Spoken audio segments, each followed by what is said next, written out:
90 German soldiers, 1 American sergeant. A submachine gun pressed so hard into his stomach, he could feel the steel through his uniform. Most men would beg, others would freeze in terror, but Leonard Funk did something that defied every survival instinct. He laughed, not a nervous chuckle, full, uncontrollable laughter that echoed across the frozen Belgian farmyard. What happens in the next 60 seconds will become one of the most insane acts of combat in World War II.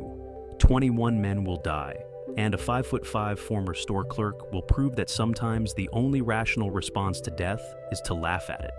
This is the declassified file of Leonard Funk, and I need to warn you, this story gets dark.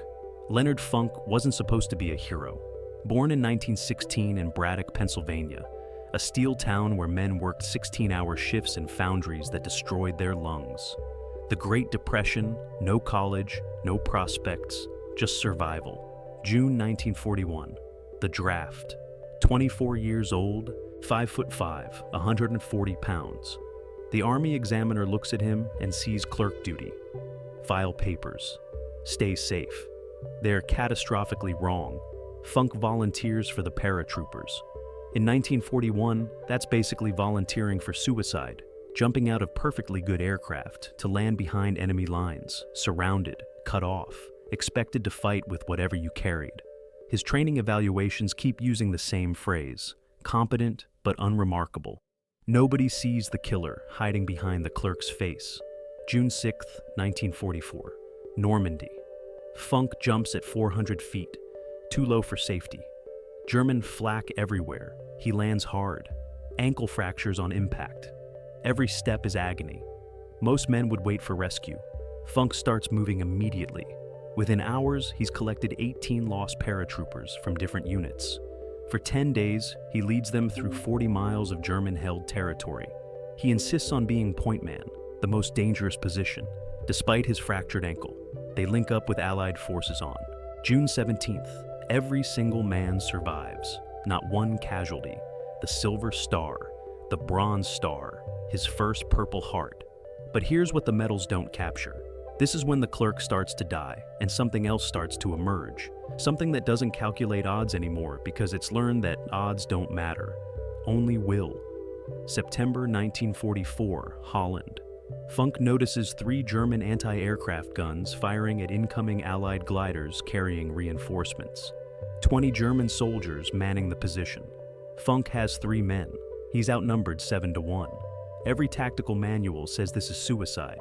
He attacks anyway. Leading from the front, always from the front now, they storm the position.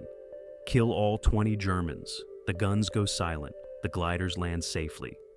The Distinguished Service Cross, second highest decoration for valor. Funk is developing a reputation. The other paratroopers notice he doesn't calculate risk like normal people. He sees a problem, he fixes it. The fact that fixing it might kill him doesn't factor into his decision-making. This is the man who walks into December 1944. This is the man who's about to learn there are things worse than death. December 16th, 1944. Hitler launches his last desperate offensive. 400,000 German soldiers crash through American lines in the Ardennes forest. The Battle of the Bulge. 89,000 American casualties before it's over. The weather is brutal. Snow, ice, 5 below zero. Men freeze to death in their foxholes. And then comes Malmedy. December 17th. A convoy of American artillerymen surrenders to an SS armored unit. 113 Americans, hands up, disarmed. Prisoners under the Geneva Convention. They're herded into a field. Then the SS opens fire. Machine guns, pistols, rifles. They shoot the Americans down like cattle. Men who try to run are cut down. Men who fall wounded are finished with shots to the head. 84 Americans die in that field. Some survive by playing dead, lying in the snow for hours with German boots walking past them. When darkness comes, 43 survivors crawl away. The news spreads through the American army like wildfire. Within hours, every unit knows the Germans are executing prisoners. I've read Funk's letters from this period. Before Malmedy, he writes about the war with grim professionalism. After Malmedy, everything changes. I will not be taken, he writes to his wife. I will not end up in that field. Leonard Funk makes a decision. If he's going to die, he's dying fighting. No surrender, no mercy, no prisoners. He just doesn't know that decision will be tested in 33 days. January 29th, 1945. The Ardennes. The German offensive is broken. Now the Allies push back, village by village. Company C gets orders to capture the Belgian village of Holzheim. Problem? They're under strength. The executive officer is dead. Not enough men. Funk, now acting XO, walks to headquarters where clerks and cooks are working. You're all infantry now. Grab your weapons. He forms a makeshift platoon of 30 men who've spent the war behind desks. They march 15 miles through waist-deep snow in a blizzard, German artillery exploding around them. They reach Holzheim. House by house, they clear the village. 30 prisoners in their sector. Another unit captures 50 more. 80 total, corralled in a farmhouse yard. Funk looks at his exhausted men. Still resistance elsewhere in the village. He can only spare 4 guards. Keep them here. We'll send reinforcements. He heads back into the fight. He has no idea what's about to happen.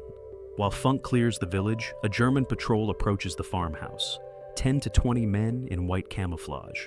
They look almost identical to Americans in winter gear. The 4 guards don't realize the danger until too late. The Germans overwhelm them, disarm them, force them to their knees, then free the 80 prisoners. 90 German soldiers, now armed, organizing to attack Company C from the rear. The German officer begins positioning machine guns, setting up the ambush. That's when Leonard Funk walks around the corner. Funk expects to check on his guards, maybe grab coffee. Instead, he finds his nightmare. 4 guards on their knees, 80-plus prisoners now armed, Germans everywhere. The German officer spots Funk immediately. First Sergeant stripes mark him as a leader. The officer strides forward, shoves his MP-40 into Funk's stomach, and screams in German, "Ergeben Sie sich, Waffe fallen lassen." Surrender. Drop your weapon. Funk doesn't speak German, has no idea what he's saying. The officer screams again, louder, face turning red, veins bulging, and Leonard Funk starts laughing. Here's what nobody else talks about. The laugh wasn't a tactic, not at first. It was a neurological misfire. What happens when your brain encounters information it cannot process? Think about Funk's mental state. He's made a sacred vow never to surrender. He's accepted he will die fighting. His entire identity for the past month has been built around the certainty that he will not end up like those men at Malmedy. Now, he's surrounded by 90 Germans with a gun in his stomach. The situation is mathematically impossible. 0 chance of survival. But his brain cannot accept surrender. It literally cannot process that option because he's closed that door. So, when the German screams at him to give up, Funk's brain encounters a paradox, an impossible command, and something breaks. He starts laughing, not because it's funny, but because his brain has short-circuited trying to reconcile "I must surrender to survive" with "I will never surrender." But here's the genius. The moment he starts laughing, he realizes it's working. The German officer is confused, thrown off balance, and Funk's tactical mind kicks back in. The laughter isn't random anymore, it's a weapon. He laughs harder, bends over, calls out, "I don't understand what he's saying." The German screams louder. Some Germans start laughing too, nervous, uncertain. The tension becomes surreal, and Leonard Funk uses those critical seconds to slowly reach for his Thompson. If you're still watching this, hit that like button, because what happens next is going to blow your mind. Still laughing, Funk unslings his Thompson. The German officer watches. Good, the American is surrendering his weapon. Funk's hand closes around the grip. He begins to lower it slowly. The German relaxes. Then Funk moves. One fluid motion faster than thought. The Thompson comes up. Muzzle finds the officer's chest. Funk squeezes. The M1A1 fires 145 ACP at 600 rounds per minute. At point-blank range, each bullet hits like a sledgehammer. 30 rounds in less than 3 seconds catch the officer's center mass. He's dead before his brain registers the betrayal. Funk doesn't stop. The moment he started shooting, he committed to killing everyone or dying himself. No middle ground. He pivots, still firing. The Thompson sprays across the nearest Germans. Men scream, fall. Blood sprays across white snow. Magazine runs dry. 30 rounds gone. This is the critical moment. A Thompson takes 2 seconds to reload. 2 seconds is forever in a firefight. 2 seconds is enough time for 90 Germans to kill one American. Funk yanks the empty magazine, slams a fresh one in, racks the bolt. Less than a heartbeat. Pure muscle memory, screaming at his guards. Pick up their weapons! Pick up their weapons! The guards scramble for dropped rifles. Seconds ago, they were prisoners waiting to die. Now they're fighting for their lives. The Germans are in chaos. Their officer is dead. The American who was laughing is now killing them. Nobody trained for this. Some shoot back. Bullets crack past Funk's head. One round kills the soldier beside him. Private John Bartolomeo, 22, from Brooklyn, dies instantly. Funk keeps firing, moving, killing. His guards have weapons now. They're shooting. The Germans are caught in a crossfire they never expected. 60 seconds, that's all it takes. 21 German soldiers lie dead in the snow. 24 wounded. The rest, more than 40, throw down weapons and raise hands. The prisoners are prisoners again. Leonard Funk stands in the carnage, smoke rising from his Thompson, surrounded by bodies. The snow is red. The air smells like copper and cordite. He looks at his men. That was the stupidest thing I've ever seen. Not, I'm a hero. Just acknowledgement that the situation was absurd and should never have worked. Because it shouldn't have. By every calculation, Funk should have died. 90-1, gun in his stomach. But math doesn't account for the man who's already accepted his death and decided to take everyone with him. The story spreads through the 82nd Airborne like wildfire.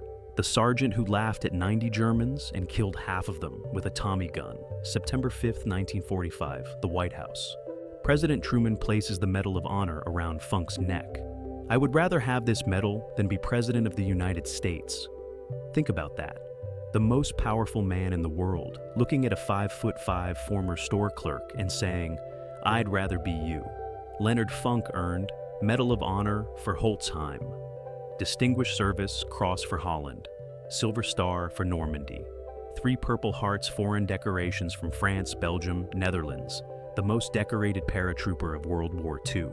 And then something remarkable happens. The war ends. Funk goes home, doesn't write a book, doesn't do the lecture circuit, doesn't turn his Medal of Honor into a speaking career. He doesn't cash in. He gets a job with the Veterans Administration, helping other veterans navigate paperwork, process disability claims, cut through red tape. The same clerk work he did before the war. The same quiet, unglamorous, necessary work nobody celebrates. For 27 years, Leonard Funk sits at a desk in Pittsburgh, good salary, steady hours, a pension, his wife Gertrude, 2 daughters, working-class neighborhood in McKeesport. The Medal of Honor hangs in a case somewhere. He never talks about it. When people ask about Holtzheim, about the laughing, about the 90 Germans, he shrugs. Did what I had to do. That's all he says. Leonard Funk could have been famous, could have been wealthy. Hollywood would have paid millions. He could have run for Congress. He chose the VA. He chose to help other veterans. Because that's who he was, someone who understood the real heroes aren't the ones who cash in, but the ones who use their platform to help others survive. November 20th, 1992. Leonard Alfred Funk Jr. dies of cancer at 76. Buried at Arlington, Section 35, grave 23734. Last surviving Medal of Honor recipient from the 82nd Airborne in World War II. So, why did he laugh with a gun to his stomach? Because Leonard Funk understood something most of us never will. Sometimes the only rational response to an impossible situation is to reject rationality entirely, to embrace the absurdity, to laugh at death, because if you're going to die anyway, you might as well die on your terms. The German officer expected fear, expected compliance, expected the universal human response to overwhelming force. He got laughter. And in those 3 seconds of confusion, Leonard Funk found his opening. War doesn't favor the big or the strong. It favors the ones who keep thinking when everyone else has stopped. And sometimes it favors the ones who laugh. Leave a comment telling me, would you have laughed? And subscribe, because there are more stories like this that deserve to be told the right way. Thank you for watching. Remember, courage isn't the absence of fear. It's laughing at it when it's pressed against your stomach.